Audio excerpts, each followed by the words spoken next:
Hi everyone, welcome to this timeline documentary. Just before you watch it, I want to tell you about my new history channel. It's called History Hit. It's like the Netflix for history. It's got hundreds and hundreds of history documentaries on there and interviews with some of the world's best historians. We're adding new stuff all the time. For example, today I'm filming in this, one of the few remaining Lancaster bombers, for a show about the Dam Busters raid in 1943. If you want to know more about History Hit, follow the information just below this video, or search online for History Hit and make sure you use the code TIMELINE to get a special introductory offer. Now enjoy this show.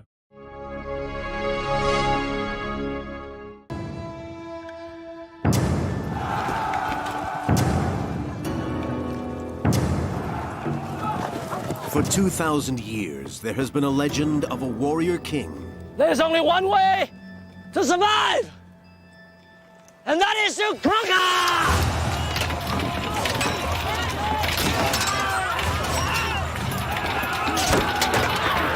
He founded a mighty country, China. He was its first emperor, and his empire became his fortress, protected by a great wall. The legend says he was a tyrant, driven mad by power. Find out who's responsible and have them killed. He cheated death.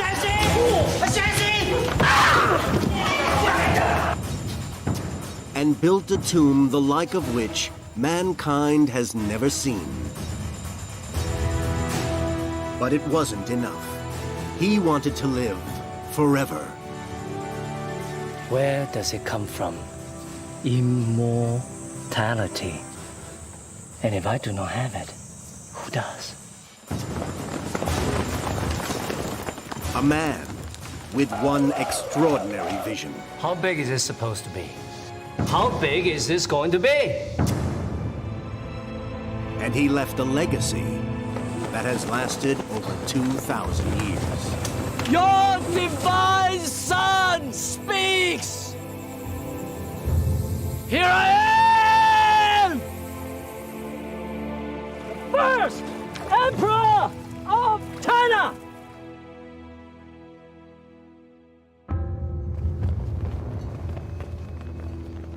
When the first emperor was laid to rest, the legend says he was the most powerful man on earth.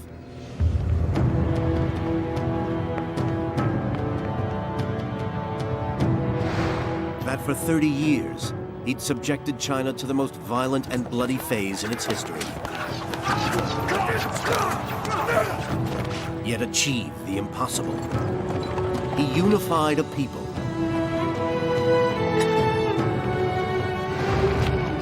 10 times as many subjects as the pharaohs of Egypt. Across an empire that would outlast Rome by 1,000 years. China was his. When the doors of his tomb were closed for the final time, the most fantastic part of that legend was born.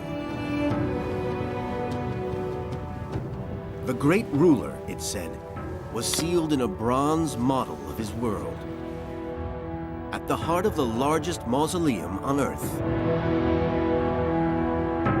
surrounded by rivers and seas of flowing mercury. And so the legend remained for over 2,000 years.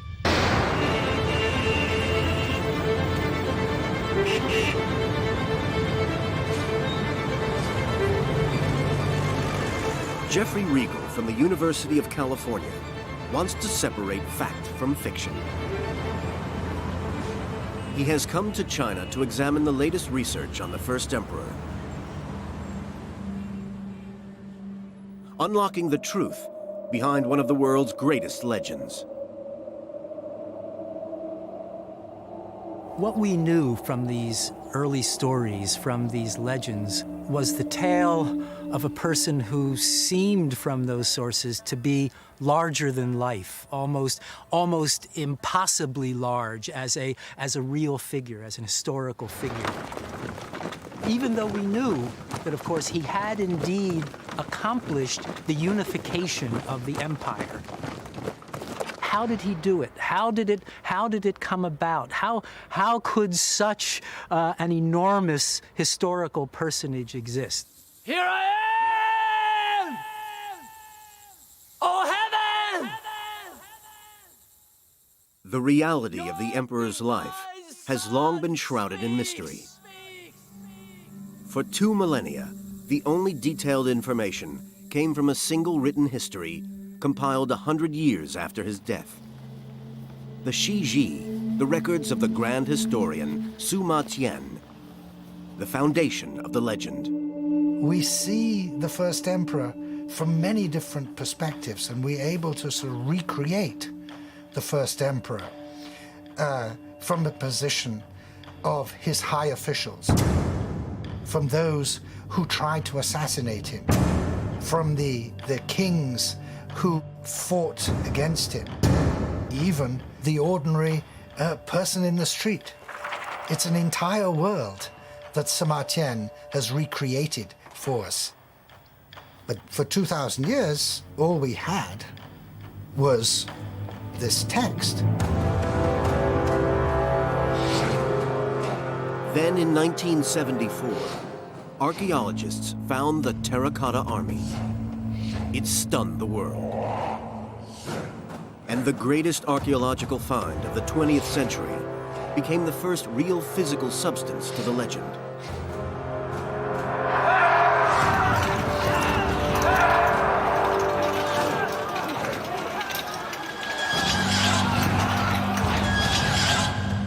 Its scale is unprecedented. Terracotta figures were known about from other burial sites, but never on this scale. Never life-size, or in such incredible detail, and never an entire army. If an individual could take with him in death 6,000 figures at first, and then it grew to 7,000, and finally to 8,500. And as of the present date, it's even larger, and we don't really know how many figures were created. Then we began to see that yes, there was some truth to these stories. It's kind of like finding the real Camelot, except that it is, of course, 1,000, 10,000 times more interesting and more detailed and more fascinating. But the huge army is just the beginning. The researchers have so far uncovered over 180 separate pits. And they're still digging. And the more they unearth here, the greater the riches promised by the ultimate prize, the Emperor's tomb itself. For 2,000 years, all that could be seen was a vast mound of earth as big as the largest Egyptian pyramids. Now, Professor Jeffrey Riegel is hoping that new experimental archaeology will unlock the secrets of the tomb and finally reveal the truth behind the legend of the Emperor. For the first time, archaeologists are probing the mound, and Riegel hopes to be able to answer centuries-old questions. Is the Emperor's tomb actually there? Has it been plundered? And could it, as the legend says, really contain rivers and seas of flowing mercury? And if this turns out to be true, what does that say about the rest of the incredible legend? If someone could be responsible for a burial complex of that size, of that enormity, then yes, all of this now suddenly rings true.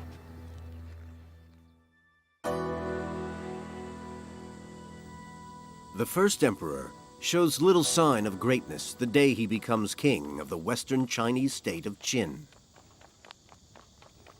It's 247 BC, and the omens aren't good. The previous king of Qin has lasted just 3 years. Majesty, The king is dead. Long live the king! King Ying Zheng is barely 13 years old. Already the sharks begin to circle, hungry for power. And caught up at their heart is his own mother. My dear boy, I'm so sorry. But The queen has a longtime lover. The last king's advisor, Lu Bui. we are here for you.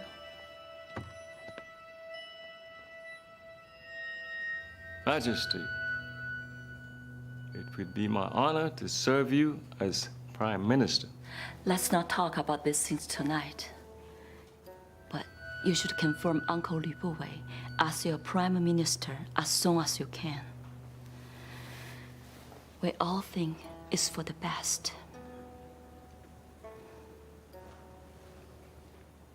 Sleep now. Good night. I shall serve you and guide you as a father.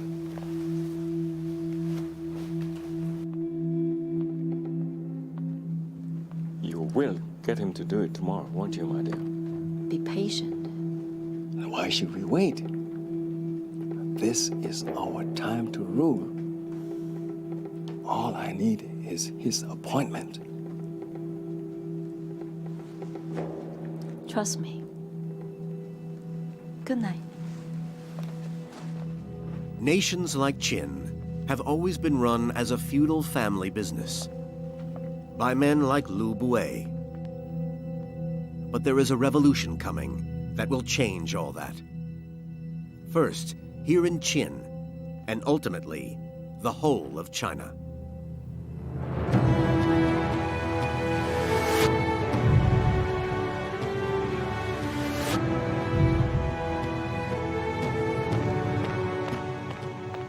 The revolution will be led by a young scholar named Li Su.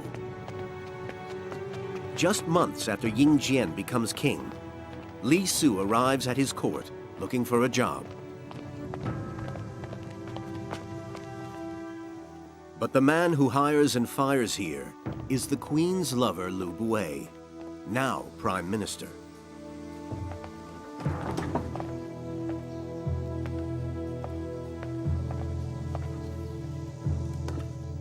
Impressed by Li Su's obvious ambition, he is quick to take him onto his staff. It's an impulsive decision he will come to regret.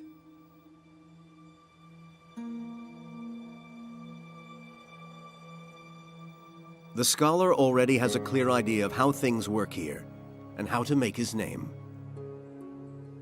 I never expected rats in a royal palace. But then, why not? Drawn by the chance of an easy meal, conditioned by fear, control the food and the fear, and you control the rat.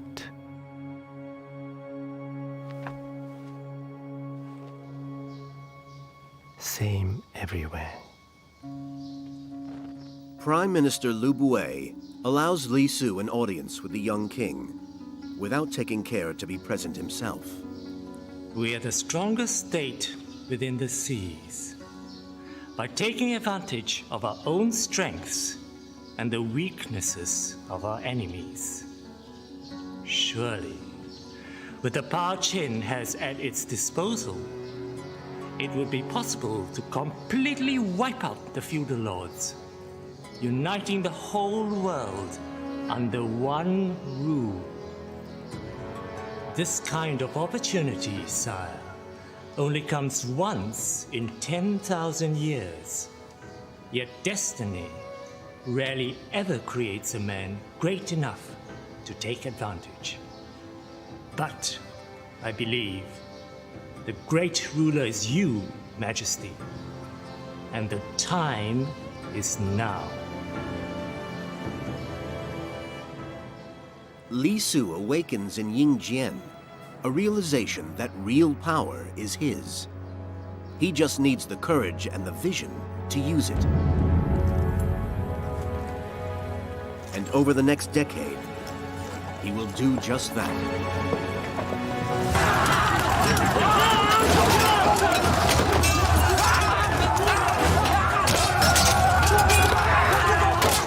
In the 10 years since he came to the throne in 247 BC, King Ying Zheng has strengthened his power through war. He fights for his life and for a dream, to forge a new nation, China. Many great kings have tried before him, and all have failed.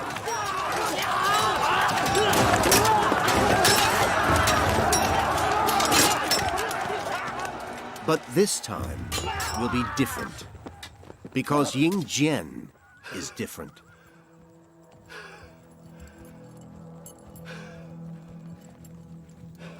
The youngest king to lead his nation into war, he is its greatest warrior.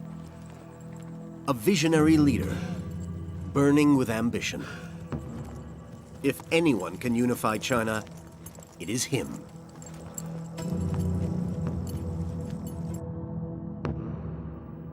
Ancient China is made up of 7 warring states. 6 of the 7 have been weakened by endless warfare, while 1 continues to grow at their expense, the state of Qin.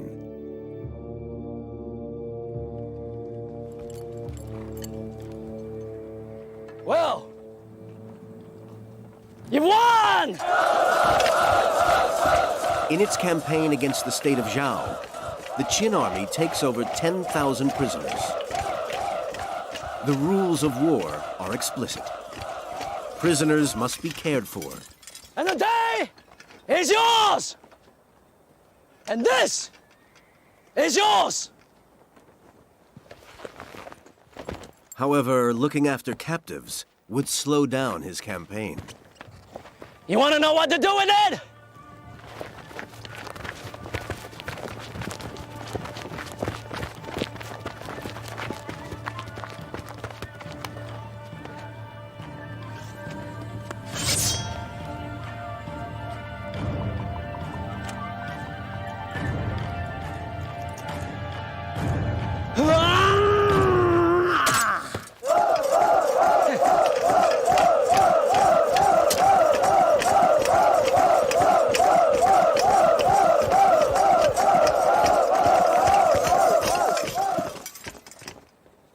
There's only one way to treat weakness, and that is to exploit it.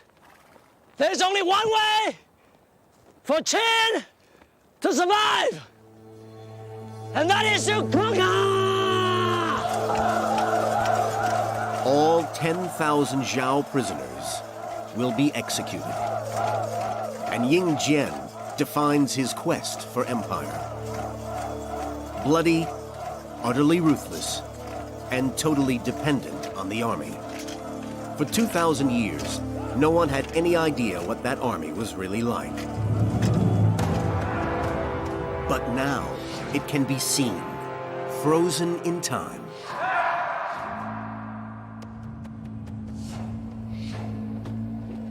For Geoffrey Regal, this is an opportunity to answer his first great question about the Emperor's meteoric rise to power.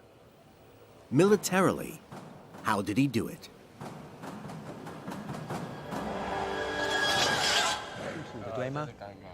Joining Regal is Dr. Yuan, who has devoted his entire career to understanding these mysterious figures and the military power of the first emperor.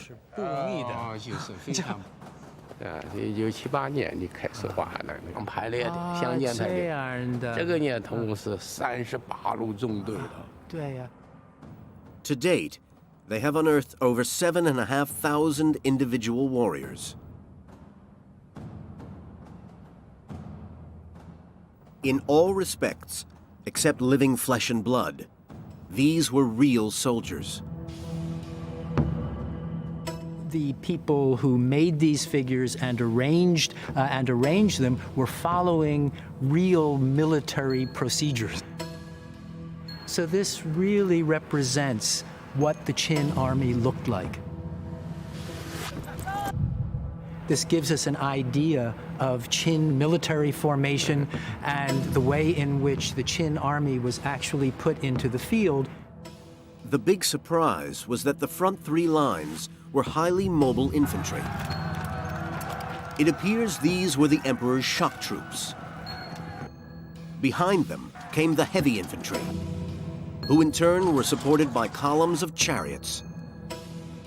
And sweeping up behind, a fast-moving cavalry. But it's not just the precision of the army's formation that has astonished the researchers. It's the weapons they carried. Only the metal parts have survived, but they are the finest quality bronze weapons found anywhere in the world. One of the most incredible finds is a sword, perfectly preserved after 2,000 years in the ground. This notch here in the sword shows us that this is a sword that was actually used. This was a sword that was wielded by an actual soldier.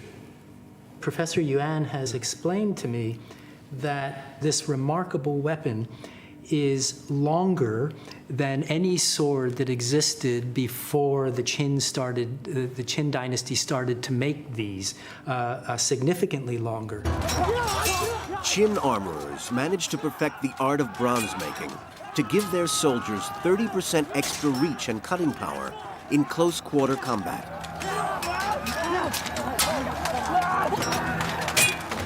And there is new evidence that shows quite how seriously the Qin took their ability to wage war. Oh, a Qin halberd, part of the bronze assembly at the top of the halberd. The sharpened bronze head was placed on the end of a 10-foot-long staff, making a powerful weapon.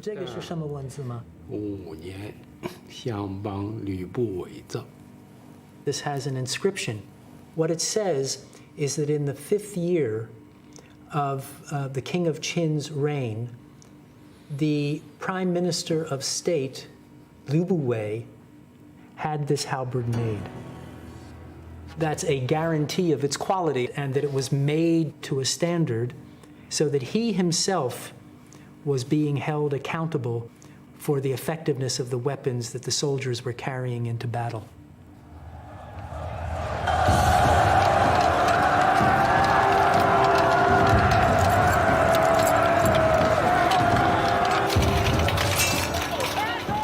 The well-trained, highly motivated Qin army, equipped with precision weapons and led from the front by a ruthlessly ambitious king, creates the perfect conquest machine.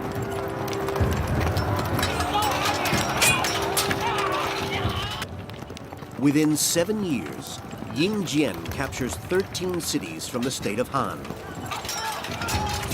a further 20 cities from other states, and repels a combined force intent on stopping him in his tracks.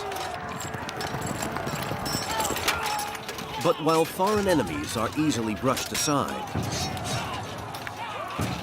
inside his own court, unseen enemies want to destroy him.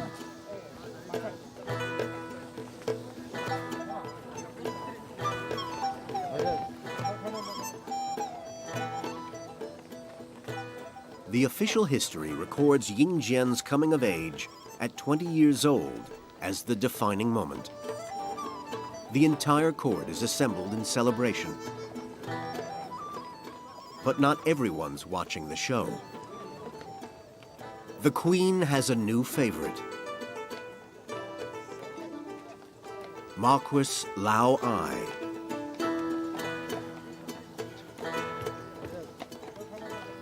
In the eyes of the court, Lao Ai is a eunuch, which is an odd choice of companion for a woman with a history of important lovers. But Lao Ai is no eunuch. He has fathered 2 sons by the Queen, who they have raised in secret. And he intends to place one of them on the throne.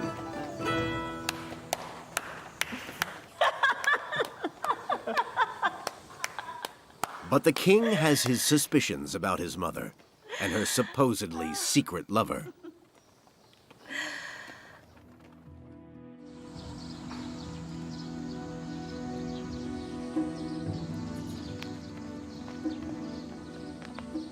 The state of Qin is not a safe place for anybody.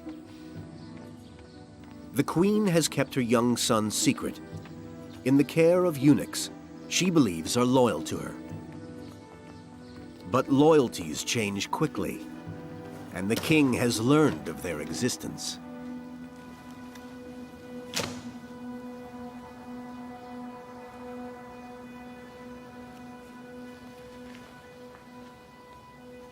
Hello.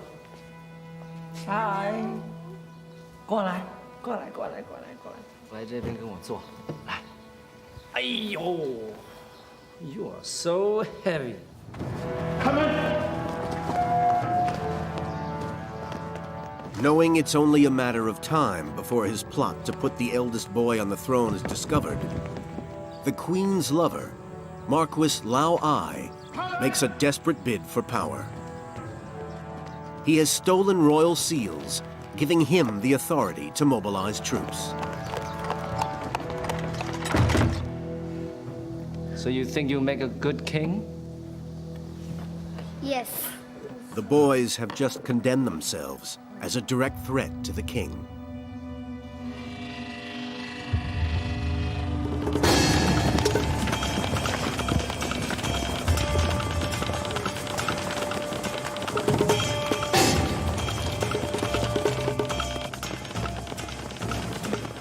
District forces under Lao Ai's command approach the palace.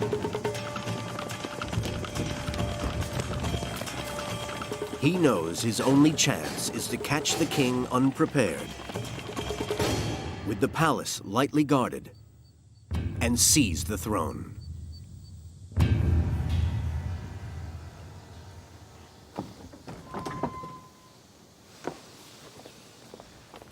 Palace security is the responsibility of the Prime Minister, Lu Bue. And he has just discovered Lao Ai's plan to grab power. What is it? The royal seals are missing, Majesty. The ones used by military commanders. I strongly recommend that we put all palace and regional forces on high alert. Really? Lao Ai has disappeared. It seems he may have taken the seals. If he is able to mobilize troops, the state could be at risk. Why would he do that? Why would a Marquis threaten us? What could he hope to achieve? I don't know, Majesty. What would a eunuch do with the throne? Even if he had it, who on earth would he leave it to? Eunuchs don't have successors, do they, Lu Bue? Except, of course, this one does. 2 pretenders to the throne, courtesy of my mother. Some eunuch. Now, if you don't mind, I think we have a rebellion to crush.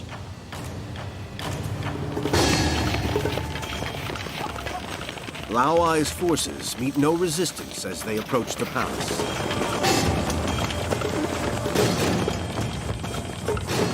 But a trap is being set, and they advance straight into it.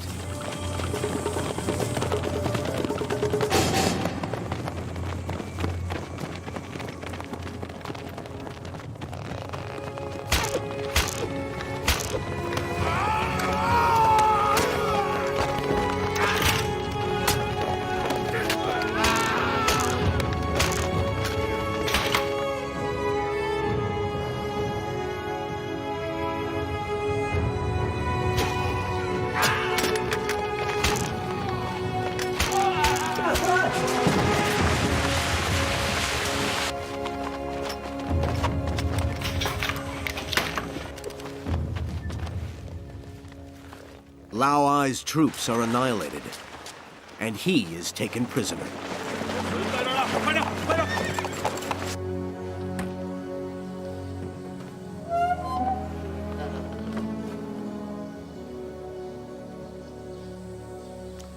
He said he did it for you. You've executed him. No, not yet. But I think you should come and say goodbye to amorous Mr. Lao before we take care of him. I'm not going to let my boys say that. Of course not, Mama. Just you. The boys, they can stay. Come, Mama.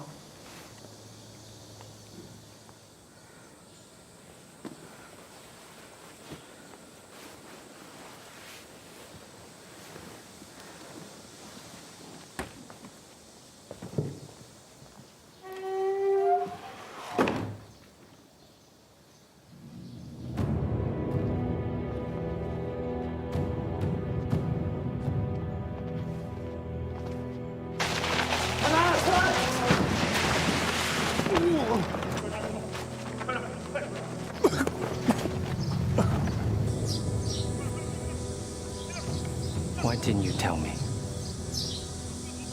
About Lao Ai. About Lao Ai, Lu Buwei. I'm not the first queen to take a lover. You've done more than that, Mama.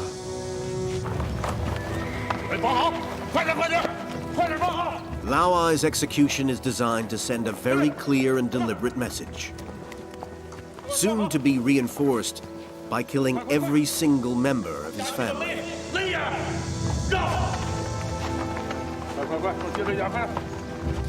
Starting with the most dangerous.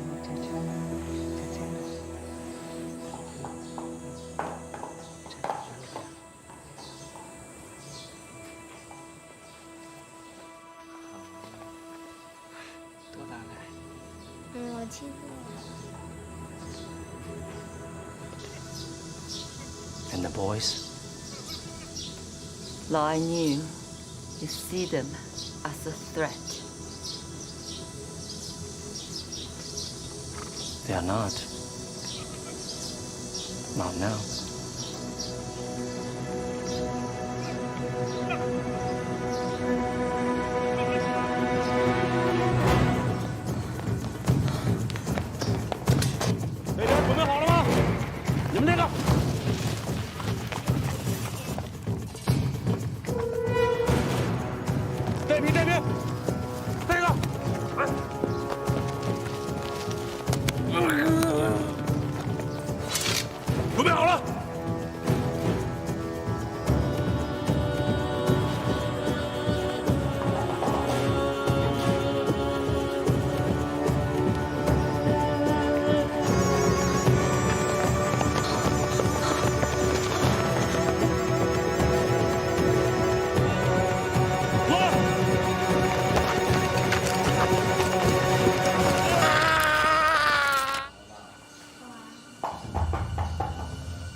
The first challenge to Ying Zheng's reign is over, and a lesson has been learned.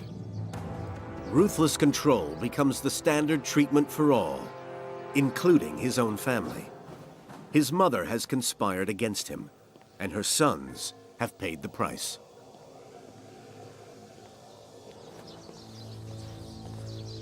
Now, Ying Zheng is expected to add his prime minister and his own mother to his long list of victims. Lu Buwei is under sentence of death for failing to protect his king. But they have a special secret bond. Looking for forgiveness, Lu Buwei? Yes, for your mother. But perhaps you should have thought a bit more carefully about who she slept with. Then you would not be here. dare you speak to me like that? As any father would dare speak to his son, to tell him the truth. I can forgive her. Can you forgive us? I can. And will do what is right for the King of Qin. If I choose to show mercy,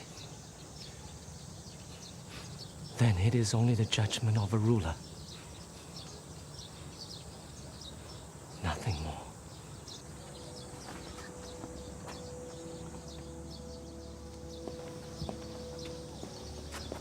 The Prime Minister is exiled from the king,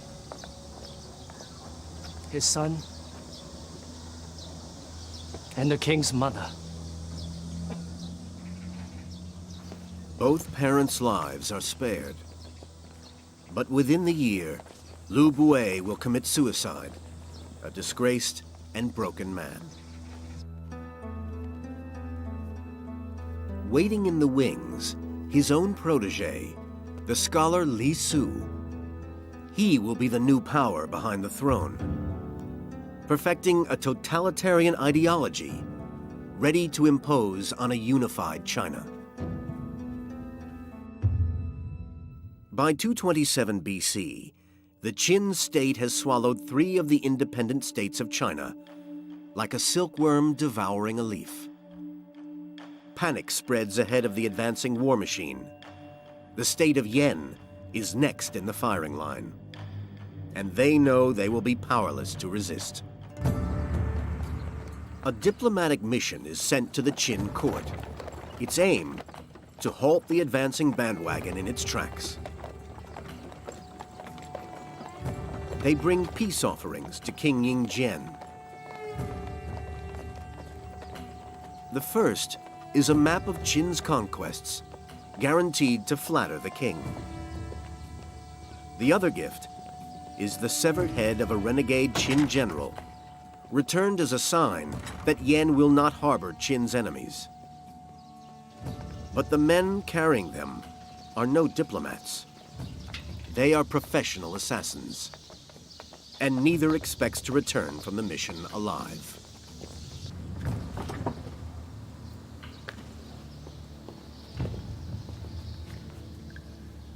The plan is for one assassin to distract Ying Zheng by showing him the head, while the second gets close enough to strike at his heart with a dagger. Bring it up.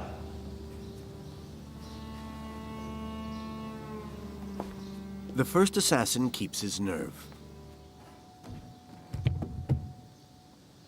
But his accomplice is frozen with fear.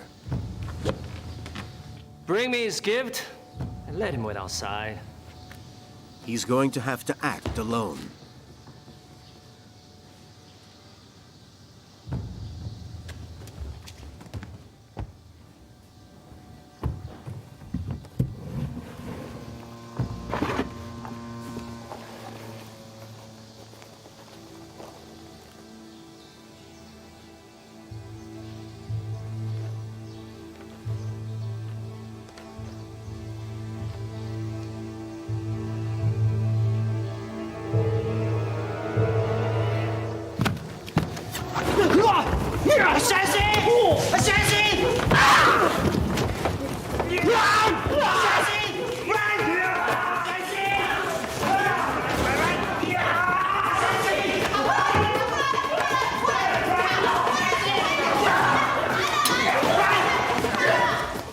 Since Lao Ai's attempted coup, Ying Zheng's greatest fear is betrayal and assassination.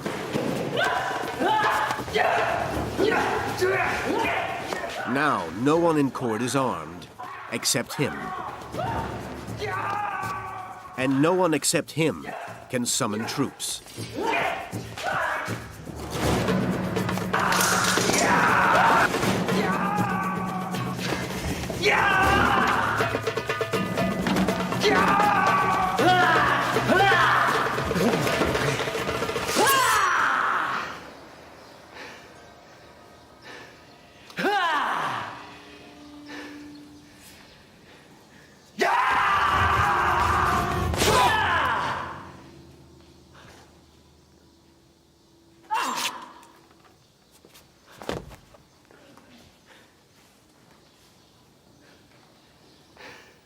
Ying Zheng's new security system has failed.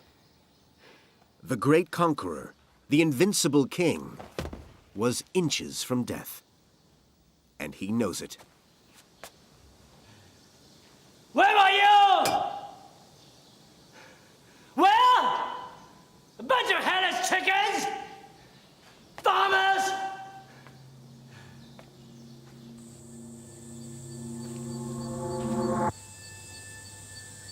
From now on, paranoia grows in Ying Zheng's mind. For the rest of his reign, images of death haunt his dreams. It isn't so much the act of dying he fears, but the realization that he is filling the spirit world with the souls of those he sacrificed. Souls who will all, as soon as he is dead, seek terrible revenge. There is only one thing that can protect him in the next world: a spirit army.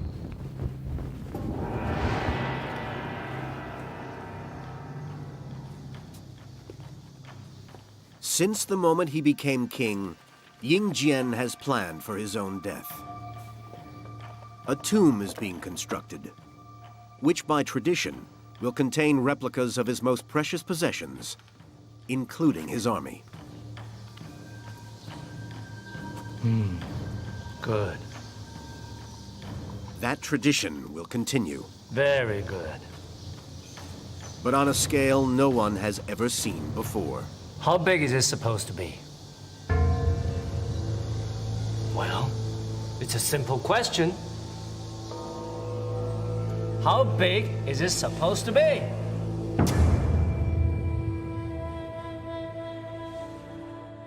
One of the most incredible aspects of the Terracotta Army is size. Not just the army itself, but every single soldier. Each figure measures 6 feet tall, an army of giants by the standards of the time. Chinese kings were known to bury miniature terracotta soldiers as spirit guards for the afterlife. Never a full-sized army with state-of-the-art weapons. He felt that in death, that the spirits of his enemies might actually attempt to attack him, and so he needed a spirit army. These clay soldiers whose very substance would last forever, he would need them in order to protect him from these spiritual enemies that he'd had before. But it seems even the Terracotta Army was not enough.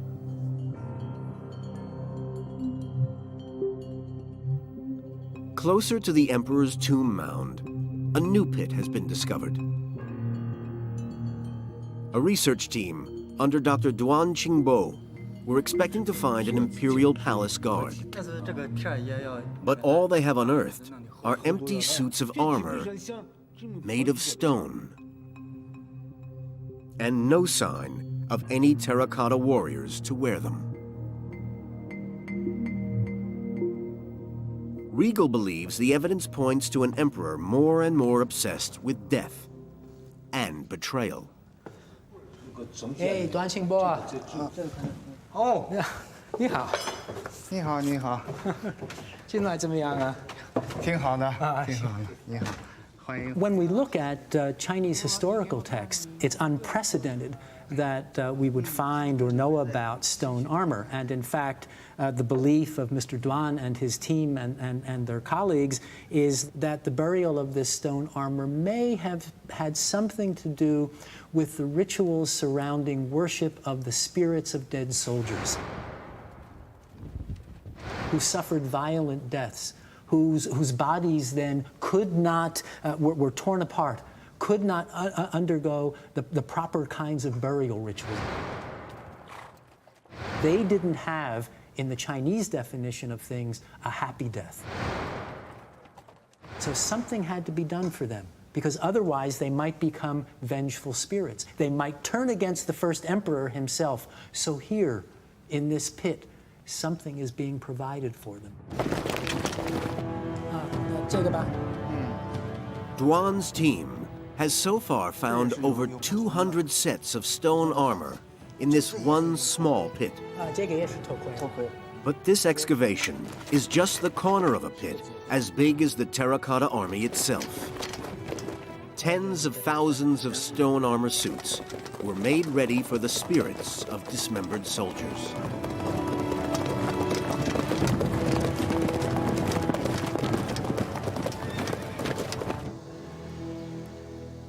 By 223 BC, Ying Zheng stands on the brink of achieving his ultimate dream, the unification of all of China.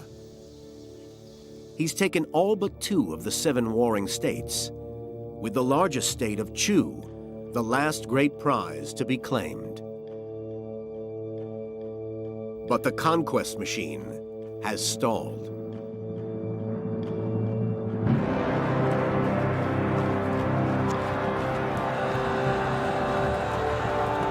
The Chu army has destroyed his first invasion force,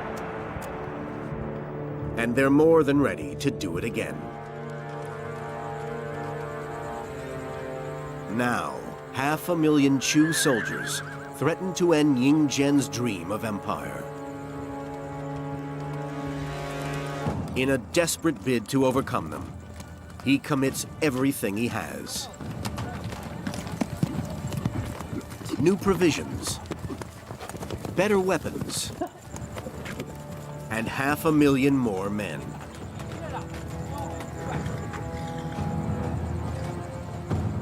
The Qin army appears to have dug in for a long siege of the state of Chu. 2 vast forces of equal size face each other, and the fate of China hangs in the balance. What will ultimately tip that balance in favor of Qin can be seen in the remains of the Terracotta Army itself.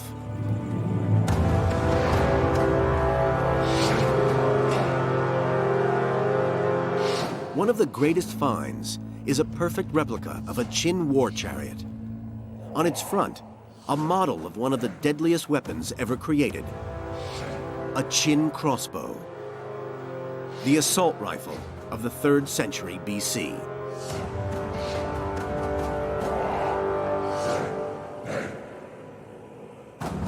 No functioning originals exist, but weapons expert Mike Lodes has had one recreated from the Chinese model. It's a mighty weapon, tremendous power. The power comes from the bow. This is a composite structure made of horn and sinew, and that gives a really powerful spring. The real key to this is the trigger mechanism, the secret to how the whole thing works. It's incredibly ingenious. So what we've got here is a weapon that will give us range, a weapon that will deliver energy, deliver power, deliver thump into the enemy. Sufficient power to drive a crossbow bolt straight through flesh and bone.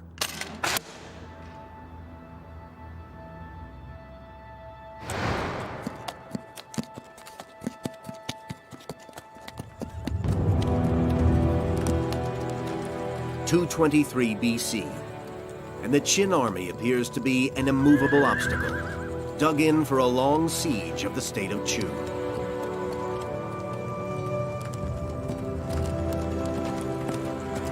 It prompts the Chu generals to reconsider their advanced position. And they decide to withdraw to more defendable lines.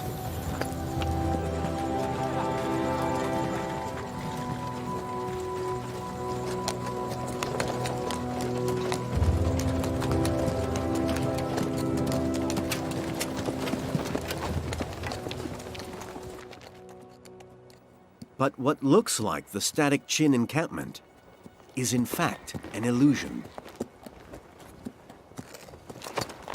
The entire force is primed and ready to move immediately. The moment their opponents' backs are turned.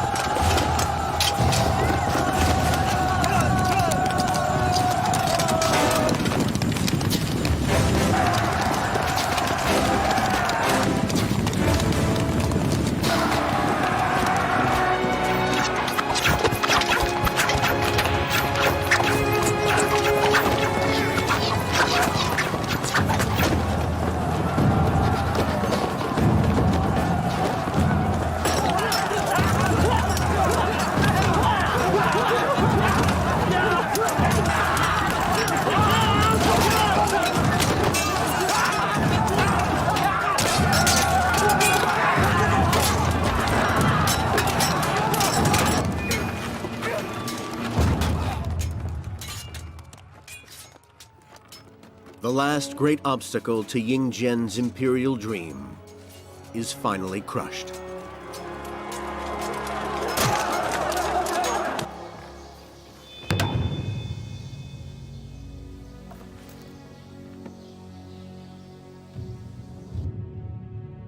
The sole remaining independent state of Qi succumbs without a fight. By 221 BC, the ultimate prize is won. Qin is now China. His China.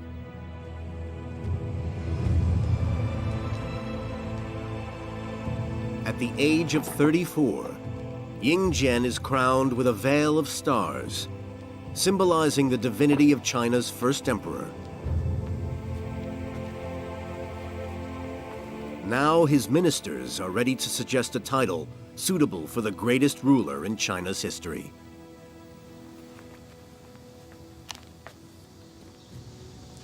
Your Majesty, of old, there were the celestial sovereign, the terrestrial sovereign, and the great. Am I not the first great sovereign emperor, august ruler of the whole of China?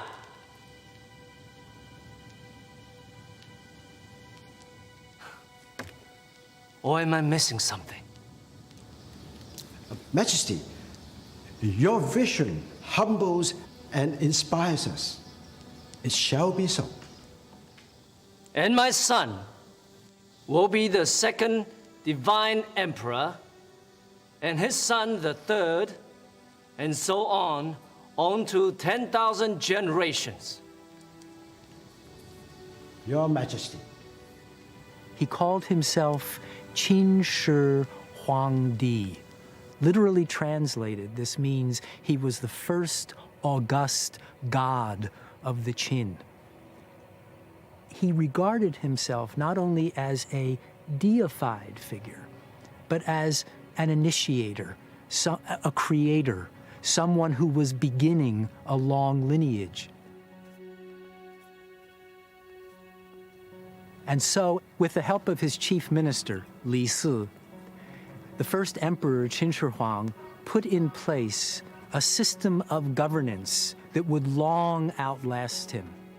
Li Si, who arrived as a young scholar the year the emperor came to the throne, has now become the new power behind it. For 20 years, he's perfected a system which will sweep away China's feudalist past once and for all. But not everyone is ready for the revolution. Most illustrious divine august emperor, the feudal lords are destroyed. May we recommend that the sons of the imperial household be established as the new feudal lords.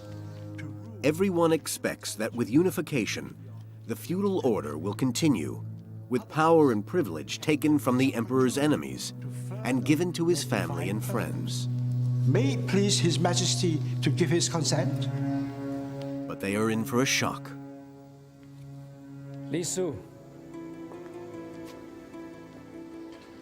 Only Li Si has correctly read the new political climate, because he created it.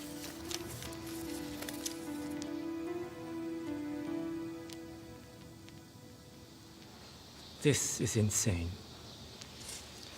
We have spent centuries enduring endless warfare at the hands of the feudal lords. And now that we finally put them down, we want to create more of the same? But these will be members of the imperial household. Exactly. The only force in 1,000 years that has been able to create peace is the divine power of the emperor.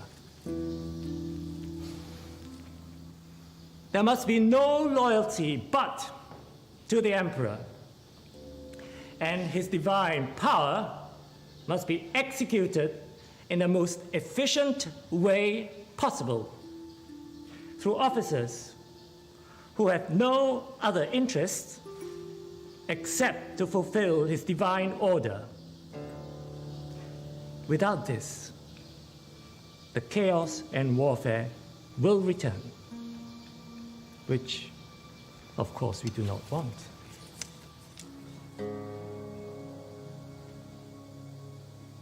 Excellent. He's right. The Minister for Justice is right. I shall personally appoint 6 governors for the 6 commanderies of the empire, 36 in all, which of course is 6 times the number of the states I have conquered. Did I mention 6 is my favorite number?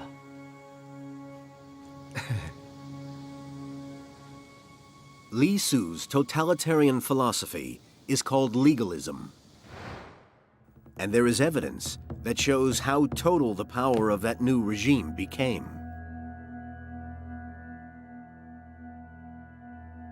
Roel Sturks has been deciphering a series of legal documents from the tomb of a minor official in the distant reaches of the new empire.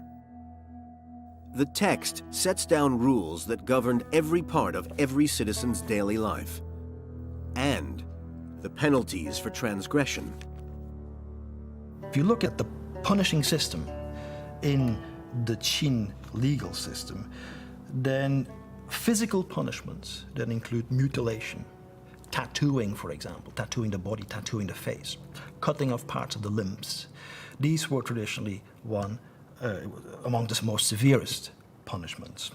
For example, there's one provision here that says if you have 2 people, text is, fornicate, then they ought to be sent off to the market, which is a polite way of saying that they will be beheaded on the market square.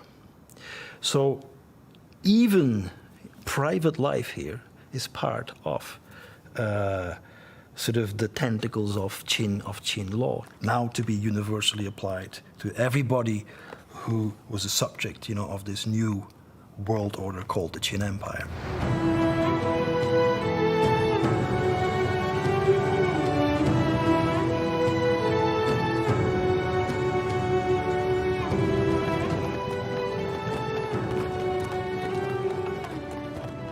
In 220 BC, Emperor Qin Shi Huangdi sets off to survey his new empire.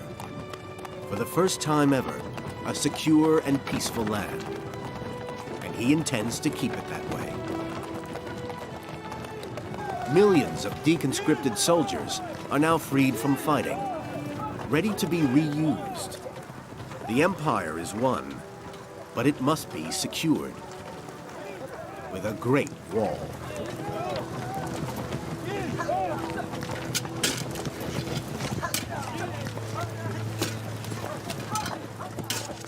For centuries, the northern edges of civilized China have been ravaged by nomadic tribes.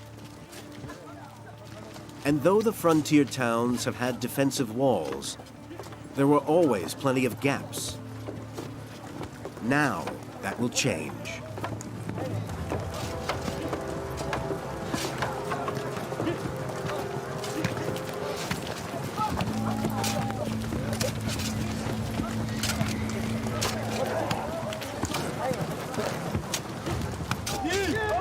With the major wars over, labor is plentiful, and building begins on the greatest engineering project of the ancient world.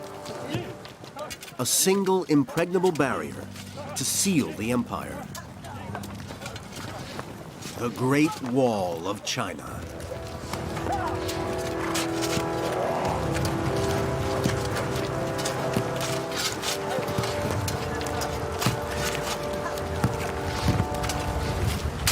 Made of compacted earth, it is 30 feet high and 3,000 miles long.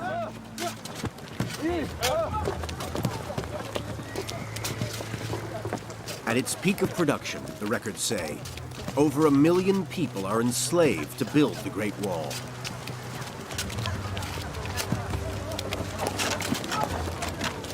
Perhaps a quarter will die in the process.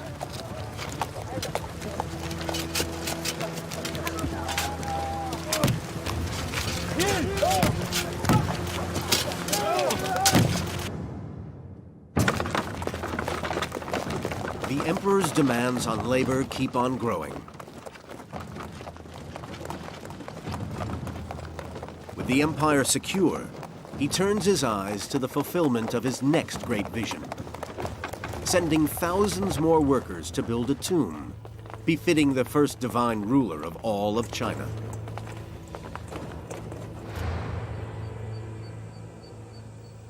Today, all that can be seen is a vast earthen mound, as big as the great Egyptian pyramid at Giza. The first clue to its possible contents was the Terracotta Army. But that was nearly a mile from the tomb mound. When archaeologists dug into the space in between, an incredible world opened up.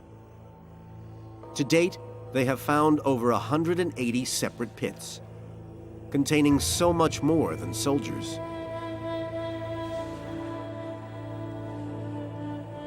Hundreds of terracotta dancers, musicians, and acrobats were built to the same exacting standards as the emperor's precious army.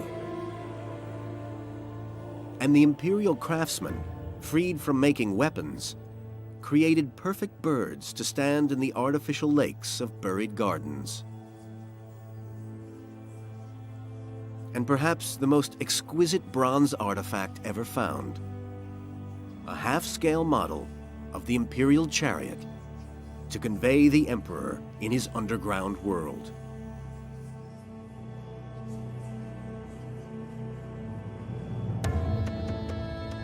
The burial mound, it turns out, is in fact at the center of an enormous necropolis, an above-ground and underground city for the first emperor.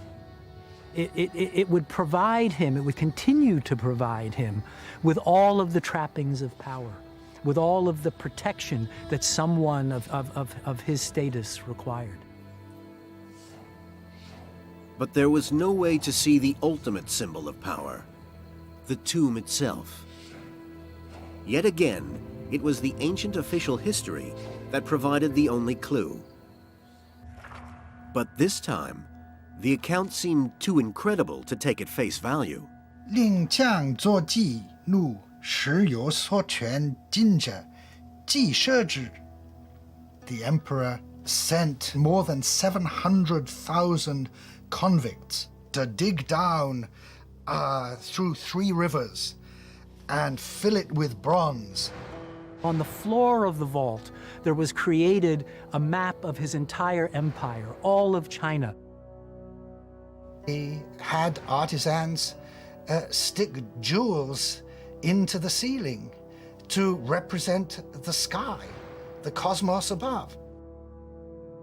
The streams, the ocean, the text said, were filled with quicksilver, with liquid mercury. He had some kind of machine which circulated that mercury to imitate the actual flowing of the waters. That it would be a kind of water clock, a machine, and that as long as it kept running, the emperor would continue to exist in his enclosed world. A bronze tomb filled with liquid mercury. The idea seems beyond fantasy. The weight of the mercury alone would be more than 500 tons. Even though China has mercury ore in abundance, how could one man command such resources? And could it be proved?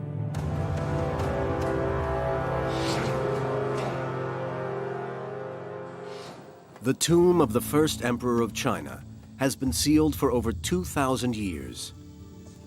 But there is a way in.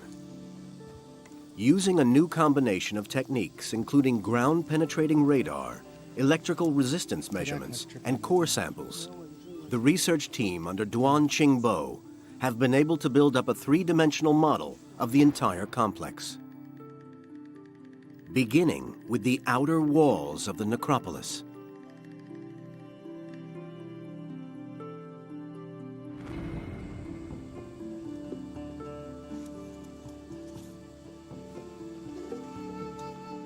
and revealing for the first time the mausoleum structure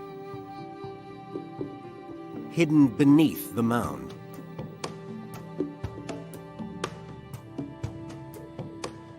An early surprise was that the mausoleum appears as a vast divided pyramid, with passages leading to the tomb from the east and west.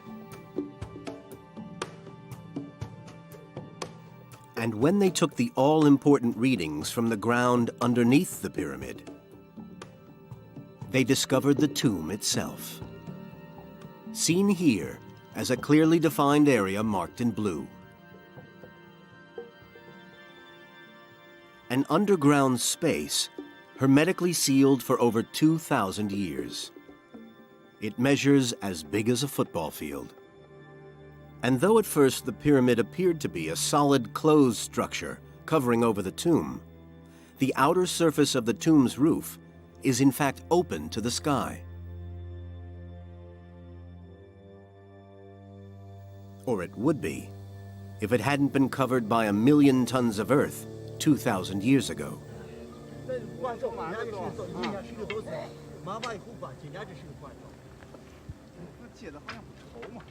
Duan and his team have been probing that earth for almost a decade, tracing the shape of the pyramid beneath their feet with a series of 4,000 core samples.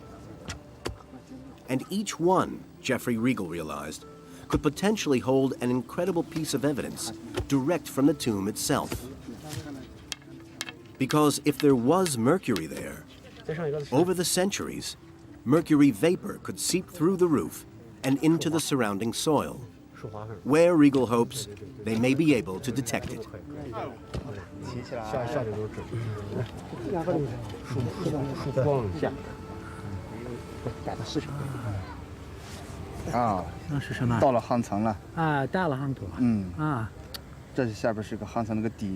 Samples of this sort enable us to see the supporting structure, the rammed earth structure that's supporting the entire mound. But of course, what really interests us is what is the burial like. So if the legend about the emperor having placed in the base of his tomb a map of all of China, of all of his empire with rivers of flowing mercury, if that legend is true, then we can expect that a test of this soil will tell us whether or not it's true, will either provide us with corroboration or won't. The Chinese archaeologists have no immediate plans to excavate the tomb. They have no way yet to preserve its contents, and no desire to disturb the emperor's spirit. So for the foreseeable future, the mercury test may be their only way to understand what's inside. Each of the 4,000 soil samples from the tomb mound has to be individually analyzed for mercury content. That process has been ongoing and is almost complete.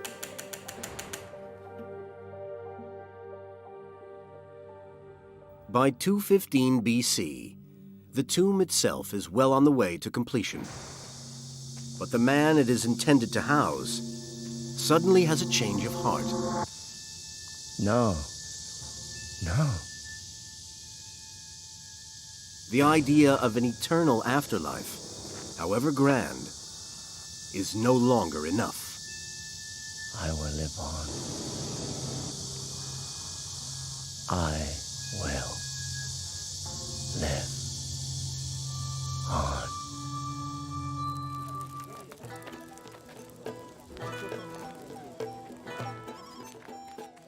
215 BC, the first emperor of China is once again on the road. He no longer trusts the security of his own court and has started taking practical steps to extend his life. His doctors prescribe repeat doses of something long believed to increase longevity: sex with multiple partners.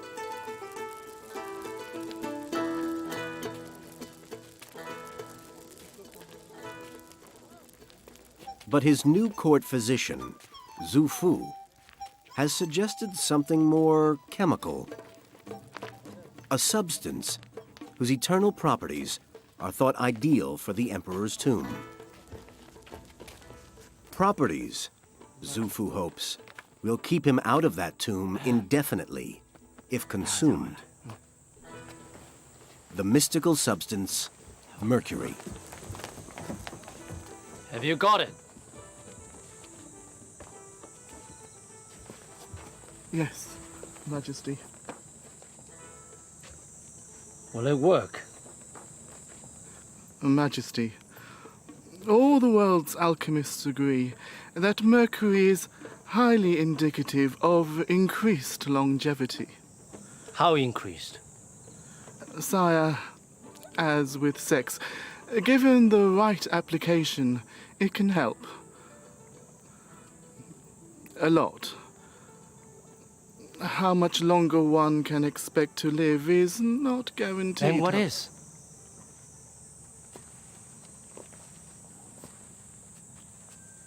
Where does it come from, Xu Fu? Immortality. Where can it be found?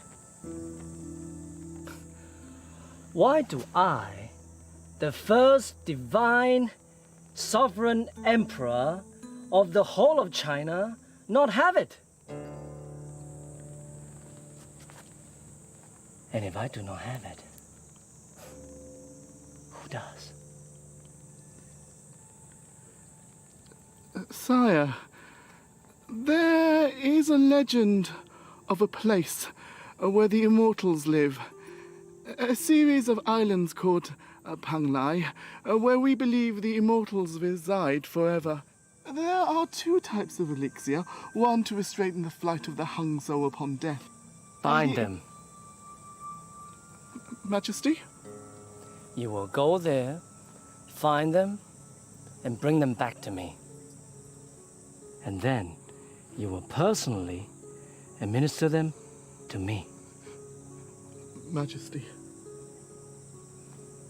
But the whereabouts of the islands are unknown, and I have no means to get there, even if I knew where to go. Give him whatever he needs. Yes, Majesty. This is an imperial mission, and my missions do not fail. No, Majesty. Do you believe me?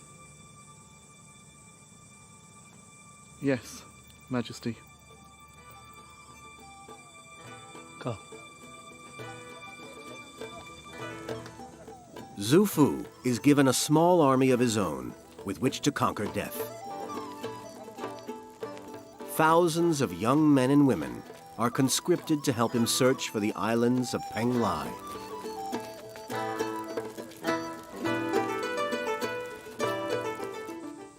The emperor takes his first course of mercury pills.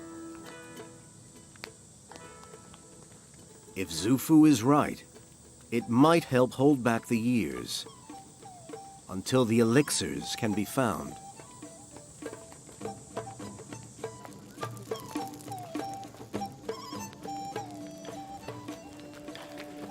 But rulers rarely die of natural causes.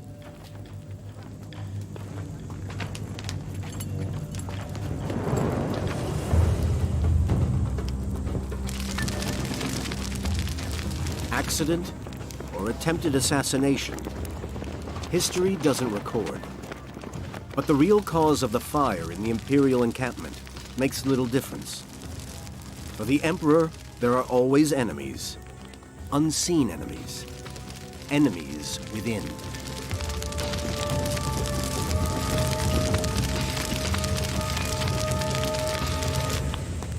He starts to withdraw further into his own world, giving greater power to those close to the throne.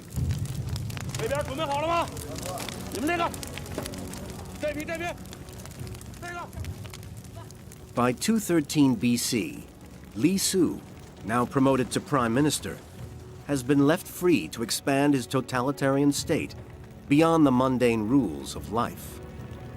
He decides it is now necessary to control thought. Free thought is to be suppressed, starting with an act of terrible destruction. Entire libraries of bamboo scrolls are burned. Only a single copy of each agricultural and medical text is kept, secure in the Imperial Archive. Everything else is destroyed.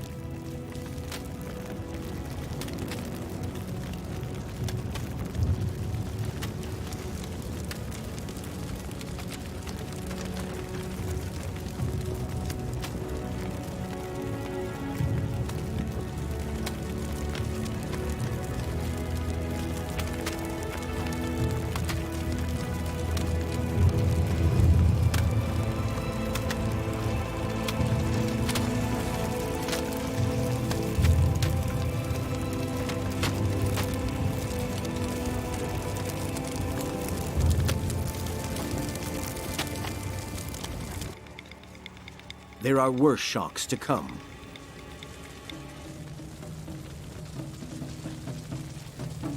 Those who try to hide their works are rounded up in their thousands, branded on the face, and sentenced to a life of forced labor, mostly on the Great Wall. And those who resist further are buried alive.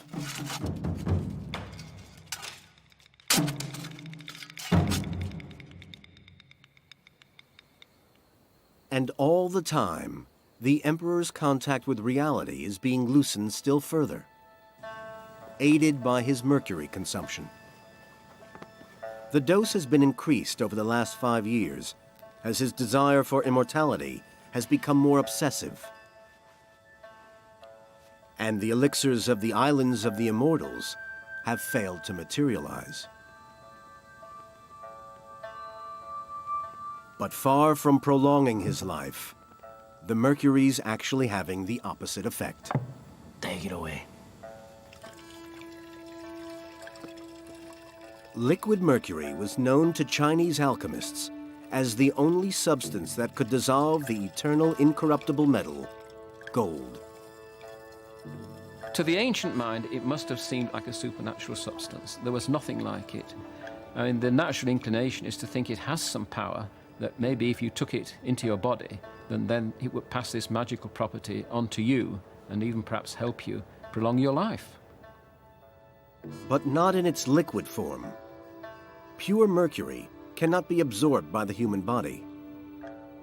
So the Chinese alchemists made soluble compounds they knew were easily digestible. And this, it is believed, is what the Emperor took for years. The more he took it, in whatever form he was taking it, the more dangerous it was going to become. As more and more mercury is absorbed into the body, then it begins to attack the nervous system. So slowly you'll get a slight tremor, and that will get worse and worse. But the damage that's really being done to your body is in the brain. Begin with, you become talkative. Later on, you become slightly aggressive. People became very confrontational. They were obsessed with being watched. But eventually, of course, it becomes total paranoia. This is from Gangju.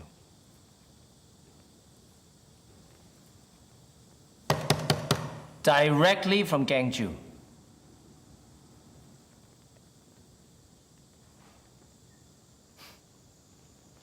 Well, how do they know where I am? Well? Anyone revealing the Emperor's whereabouts is under instant sentence of death.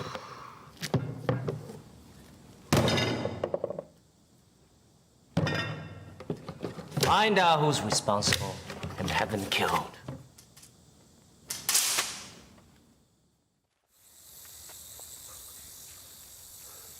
Seven years after Qin Shi Huangdi began his quest for immortality, the mercury is starting to poison his body as well as his mind. Among other things, his kidneys are beginning to fail. He knows his time is running out, and there is only one place left to turn to save himself.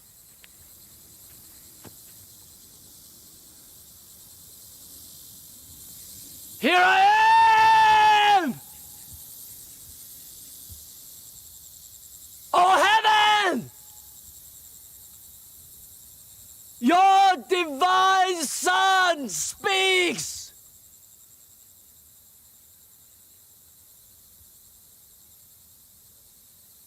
You see?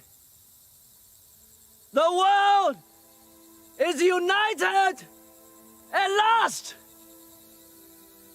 I erase doubt, establish law. I punish disorder and bring calm to the four corners of the earth. And now, all under the sun and the stars are of one mind. Mine! All guided by one single will. Mine!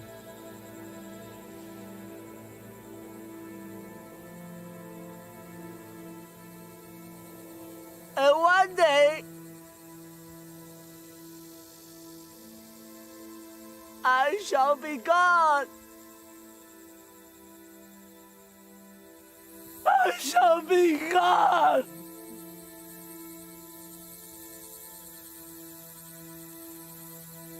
I shall be gone.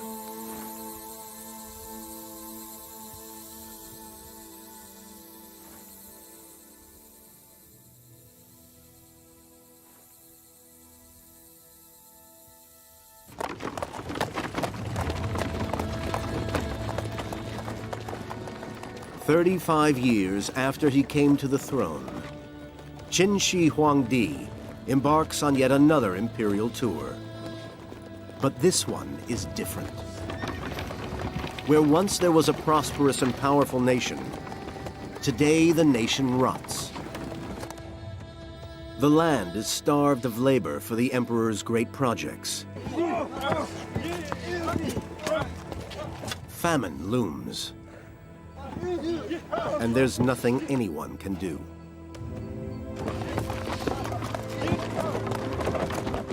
The emperor's obsession with immortality is uppermost in his mind. The legalist system takes orders only from the top. And while the emperor was rational, Li Su was ready to implement his vision with ruthless efficiency. But now the vision is turning to madness.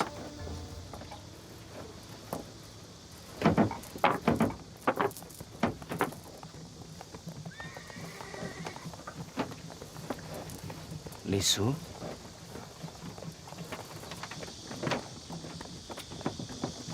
I have a fallen star.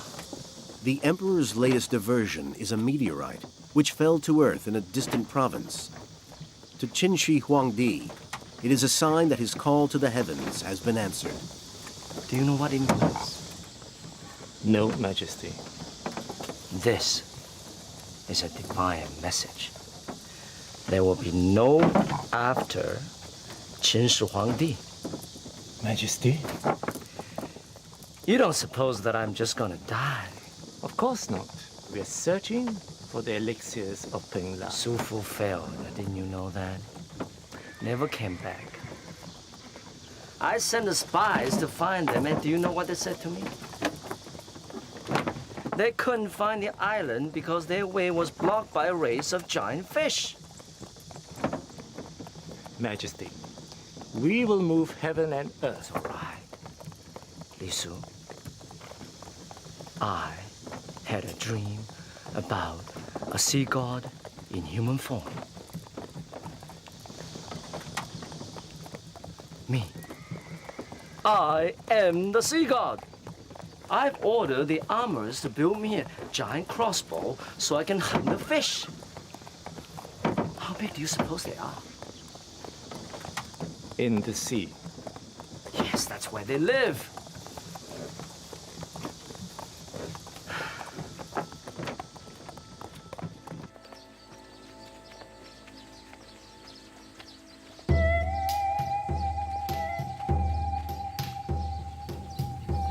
Forward, soldiers.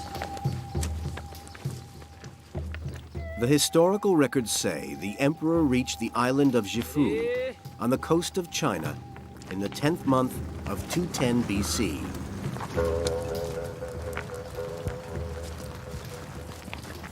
Where he hunted giant fish with a crossbow. That's right. The great realist is now immune to reality. All right, let me down here. The divine ruler, warrior king of the Qin, has gone. Give me the crossbow. In his place, a madman whose every whim must be accommodated. I'm here! Coming for you! Ah!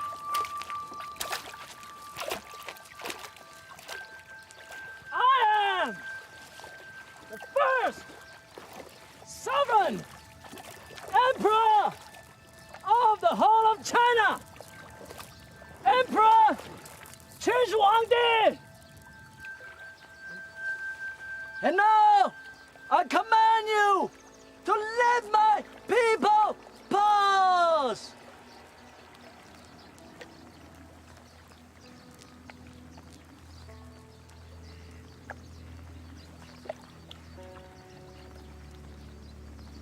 Over there! Lisu! Over there! East! East! Steady!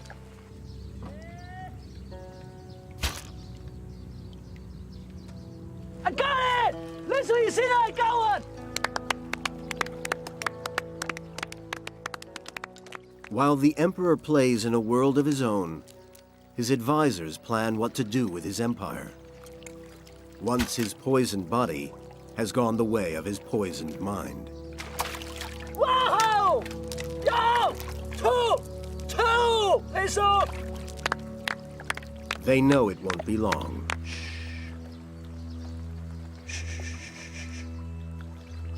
With Li Su is the emperor's second son, Hu Hai.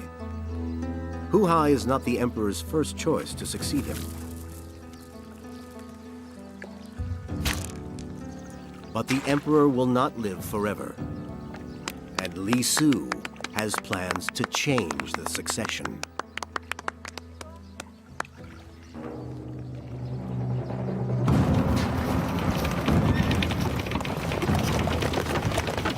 Returning from the coast, Qin Shi Huangdi becomes ill and hurries back to his capital.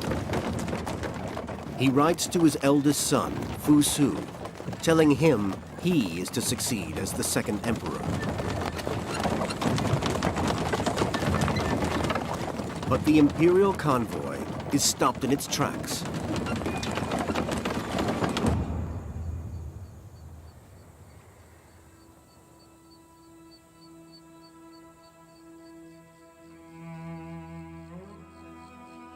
In the 7th month of 210 BC, the journey is over. The search for immortality has ended. Majesty.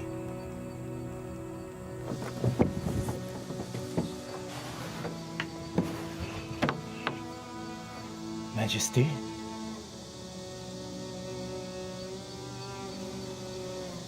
The great empire has lost its maker. At the age of 50, Qin Shi Huangdi is dead. The state is rudderless. And this is exactly the moment Li Su and his supporters have been waiting for. He decides to keep the death secret, to give himself time to put his plan into action.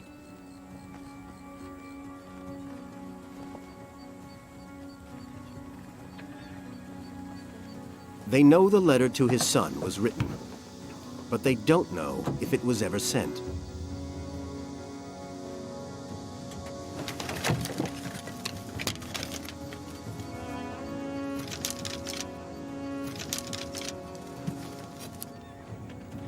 Their luck is in. The letter is still there.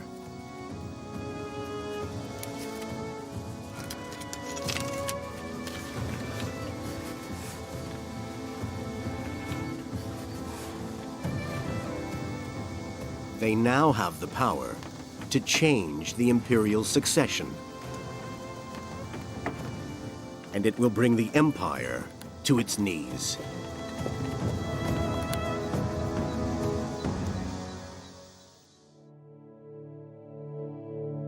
Following his death in 210 BC, the body of the first emperor is taken back to the giant mausoleum that was built in his lifetime.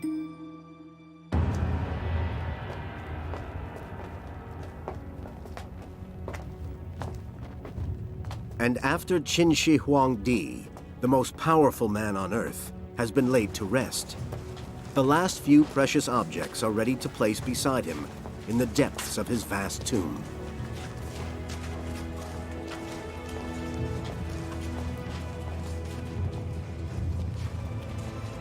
But while the formal rites proceed according to the emperor's wishes, outside in the imperial city, a power struggle is underway.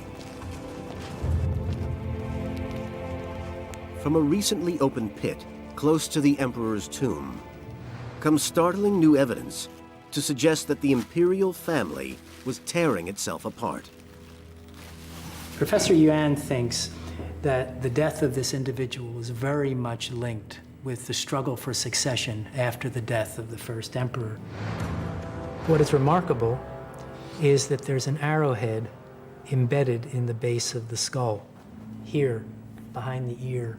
It looks as if this is a person who was shot at close range. That means, of course, that this was no accident. This was an assassination.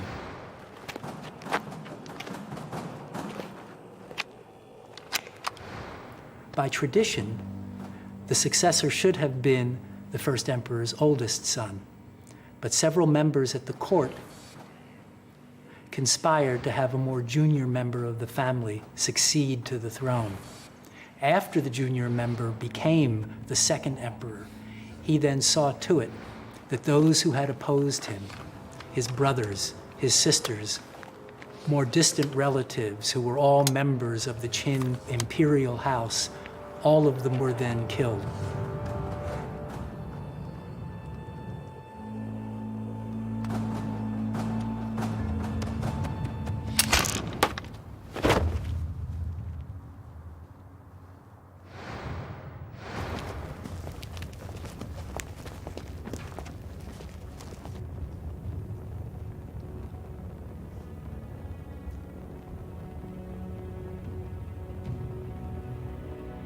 The emperor is ready for his final journey. And he will not go alone.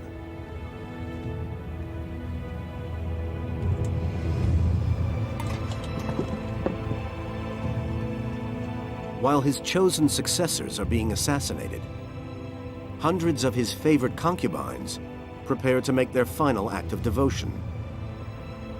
They will stay with their master to start a new imperial family in the next world. But while the Terracotta soldiers stand guard over their emperor, outside, real soldiers are fighting real battles. Rebellion stirs.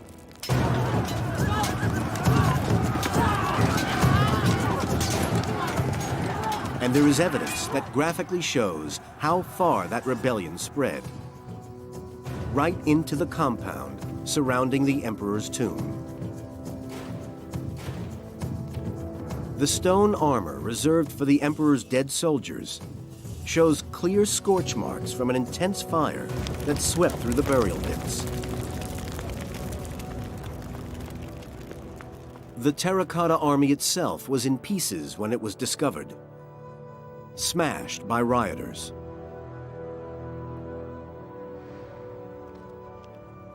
The one area the rebels will never reach is inside the tomb. This is the emperor's final resting place, and he must never be disturbed.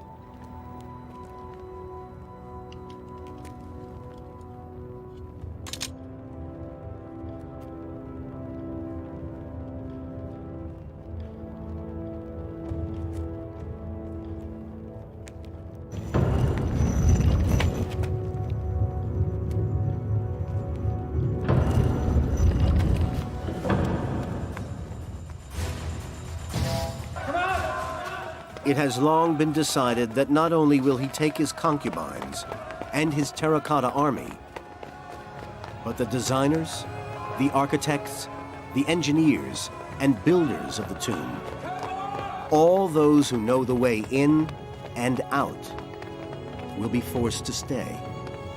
Hundreds are sealed inside the tomb, and all its secrets will stay secret. All except one. The legend of the rivers and seas of Mercury.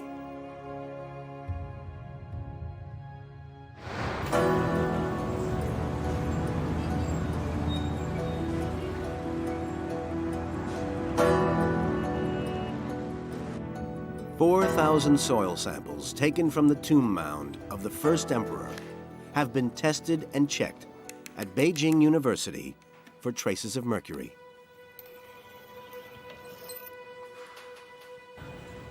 Now, Jeffrey Regal is about to see what could be the greatest revelation since the discovery of the Terracotta Army.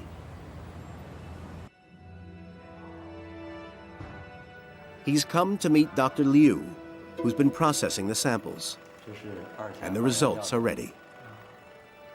The first piece of news is that there is mercury there, in huge concentrations. And it's not just found anywhere. Each red dot is a core sample, each blue one where mercury is found, and the dark blue show the highest concentrations. And all of it within the actual tomb, just as the ancient historians said, laid out in the shape of his empire. Oh, well, this is an extremely interesting map.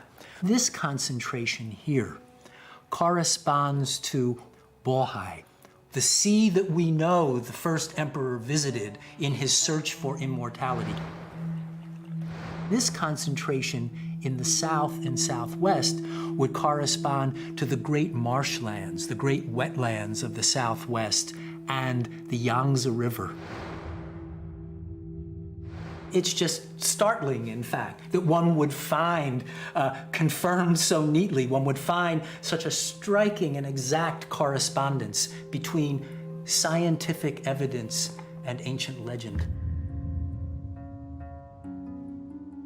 So, yes, indeed, just as described 2,000 years ago, when the first emperor had his underground palace created, he did indeed have a map of his empire. He did indeed have all of the rivers and seas represented, and those rivers and seas flowed quicksilver, liquid mercury, forever.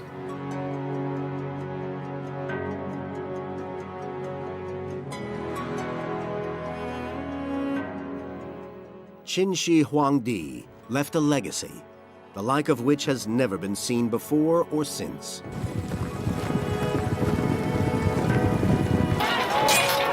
A nation unified for the first time, with a single written language that is still being used. A system of administration that survives to this day.